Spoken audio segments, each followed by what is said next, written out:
ನಮಸ್ತೆ ಎಲ್ಲರಿಗೂ, ಹೇಗಿದ್ದೀರಾ? ನಾನು ನಿಮ್ಮ ಸುಜಾತ ಮಲ್ನಾಡ್. ನಾನಿವತ್ತು ಒಂದು ವಿಶೇಷವಾದ ಚಾಟ್ಸನ್ನು ಮಾಡಿ ತೋರಿಸೋಣ ಅಂದ್ಕೊಂಡಿದ್ದೀನಿ.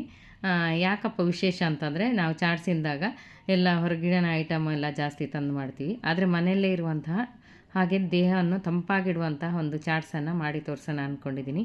ಇವಾಗ ಮಕ್ಕಳು ರಜೆಯಲ್ಲಿ ಮನೆಯಲ್ಲೇ ಇರ್ತಾರೆ. ಅದು ಬೇಕು ಇದು ಬೇಕು ಏನಾದರೂ ತಿಂಡಿ ಮಾಡಿಕೊಡಮ್ಮ ಅಂತ ಕೇಳ್ತಾನೆ ಇರ್ತಾರೆ. ಅವರಿಗೆ ಹೊರಗಿನ ತಿಂಡಿಯನ್ನು ತಂದುಕೊಡೋದು ಬಿಟ್ಟು ಈ ರೀತಿಯಾಗಿ ಮನೆಯಲ್ಲಿ ಆರೋಗ್ಯಯುತವಾಗಿ ತಿಂಡಿನ ಮಾಡಿಕೊಟ್ರೆ ರುಚಿಯಾಗಿರುತ್ತೆ ಮತ್ತು ಖುಷಿ ಖುಷಿಯಿಂದ ಕೂಡ ತಿಂತಾರೆ.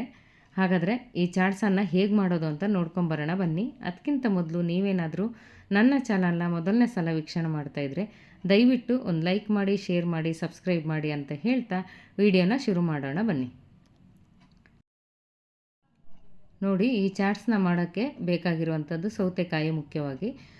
ನಾನಿಲ್ಲಿ 4 ಸೌತೆಕಾಯಿನ ತಗೊಂಡಿದ್ದೀನಿ. ಜಾಸ್ತಿ ಬೇಕಾದರೆ ತಗೋಬೋದು, ನಿಮ್ಮ ಅವಶ್ಯಕತೆ ಎಷ್ಟಿದೆ ಅಷ್ಟು ತಗೊಳ್ಳಿ. ಆನಂತರ ಇದರ ಸಿಪ್ಪೆಯನ್ನು ಪೂರ್ತಿಯಾಗಿ ಈ ರೀತಿಯಾಗಿ ತೆಕ್ಕೋಬೇಕಾಗುತ್ತೆ. ಸಿಪ್ಪೆ ತೆಕ್ಕೊಳ್ಳಲ್ಲ ಅಂದರೂ ಅಡ್ಡಿ ಇಲ್ಲ, ಹಾಗೇನೋ ತೊಂದರೆ ಇಲ್ಲ, ಸಿಪ್ಪೆ ತೆಗಿಲೇಬೇಕಂತ ಏನಿಲ್ಲ. ನೋಡಿ, ಇವಾಗ 4 ಸೌತೆಕಾಯಿದ್ದು ಸಿಪ್ಪೆನ ತೆಗೆದಿಟ್ಕೊಂಡಿದ್ದೀನಿ. ಸಿಪ್ಪೆ ತೆಕ್ಕೊಂಡು ತೊಳ್ಕೊಂಬಿಟ್ಟು ಆನಂತರ ಇದನ್ನು ಈ ರೀತಿಯಾಗಿ 2 ಭಾಗವಾಗಿ ಕೊಯ್ಕೊಳ್ಬೇಕಾಗುತ್ತೆ. ಎಲ್ಲ ಸೌತೆಕಾಯಿನೂ ಕೂಡ ನಾನು 2 ಭಾಗವಾಗಿ ಕೊಯ್ಕೊಳ್ತಾ ಇದ್ದೀನಿ. ಆನಂತರ ಮಧ್ಯ ಇರುತ್ತಲ್ಲ ತಿರುಳು, ಅದನ್ನು ಪೂರ್ತಿಯಾಗಿ ಈ ರೀತಿಯಾಗಿ ಚಮಚದಲ್ಲಿ ತೆಕ್ಕೋಬೇಕು.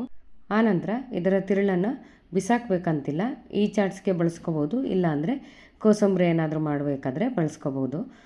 ಮತ್ತು ತಿರುಳು ಸ್ವಲ್ಪ ಬೆಳೆದಿದ್ರೆ ಮಾತ್ರ ಅದು ಉಪಯೋಗಿಸೋಕ್ಕಾಗಲ್ಲ, ಅಷ್ಟೇ.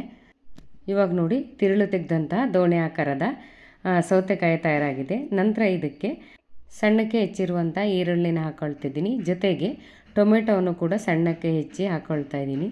ಆನಂತರ ಇದಕ್ಕೆ ಸ್ವಲ್ಪ ಮನೆಯಲ್ಲಿ ನಿಪ್ಪಟ್ಟಿತ್ತು, ಮನೇಲಿ ಮಾಡಿರುವಂಥದ್ದೇ, ಅದನ್ನು ಕೂಡ ಹಾಕ್ಕೊಳ್ತಾ ಇದ್ದೀನಿ. ಆಮೇಲೆ ಬ್ಲ್ಯಾಕ್ ಸಾಲ್ಟನ್ನು ಉಪಯೋಗಿಸ್ತಾ ಇದ್ದೀನಿ. ಬ್ಲ್ಯಾಕ್ ಸಾಲ್ಟ್ ಇಲ್ಲ ಅಂದರೆ ಪರವಾಗಿಲ್ಲ, ಮಾಮೂಲಿ ನಾವು ಮನೇಲಿ ಉಪಯೋಗ ಮಾಡ್ತೀವಲ್ಲ ಅದೇ ಸಾಲ್ಟ್ ಹಾಕ್ಬೋದು. ಆಮೇಲೆ ಸ್ವಲ್ಪ ಚಾಟ್ ಮಸಾಲವನ್ನು ಉದುರಿಸ್ತಾ ಇದ್ದೀನಿ.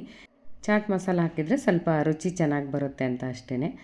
ಆನಂತರ ಸ್ವಲ್ಪ ಖಾರಕ್ಕನುಗುಣವಾಗಿ ನೋಡಿಕೊಂಡು ಖಾರ ಪುಡಿಯನ್ನು ಹಾಕ್ಕೋಬೇಕು. ಇದಕ್ಕೆ ಸಿಹಿ ಚಟ್ನಿ ಮತ್ತು ಖಾರ ಚಟ್ನಿ ಬೇಕಾದರೂ ಮಾಡ್ಕೊಂಡು ಹಾಕ್ಕೋಬೋದು, ತುಂಬಾ ರುಚಿಯಾಗಿರುತ್ತೆ. ಹೀಗೇ ತಿನ್ನೋಕ್ಕೂ ಕೂಡ ತುಂಬ ರುಚಿಯಾಗಿರುತ್ತೆ.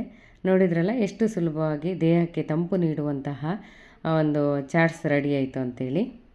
ಈ ಬೇಸಿಗೆಯಲ್ಲಂತೂ ಈ ರೀತಿಯಾದ ಚಾಟ್ಸ್ ಮಾಡಿ ತಿನ್ನೋದು ತುಂಬಾ ಒಳ್ಳೆಯದು.